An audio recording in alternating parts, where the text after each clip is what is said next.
now approaching the end of the Advent season, and traditionally, at the end of Advent, we start to think about Mary. She's the final person we think about preparing for the birth of Jesus Christ. And of course, Mary prepared for that birth in the most direct and physical way imaginable. I think that's partly why she has sometimes been a bit of a controversial figure in Christian history.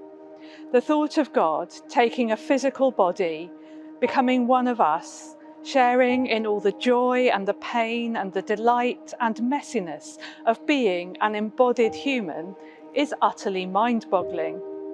And you don't get much more physical and messy than the process of pregnancy and birth, which the young woman Mary went through in order to bring God into our world. And so, Mary's story of saying yes to God is a great reminder of God coming into all the messiness and pain and physicality of our lives. But Mary's story doesn't stop there. Perhaps we sometimes think, I know I do, that if we allow God into our lives, things will be easy for us, things will go well.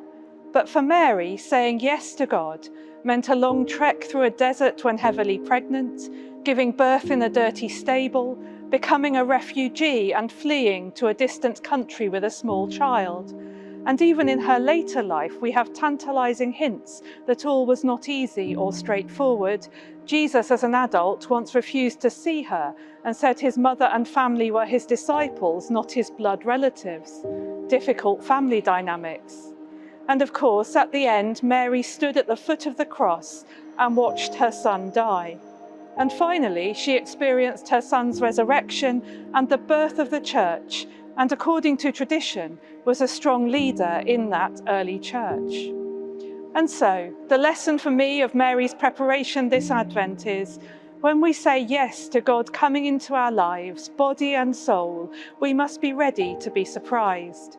We can prepare for life to be messier and possibly more painful than we could ever have imagined or hoped.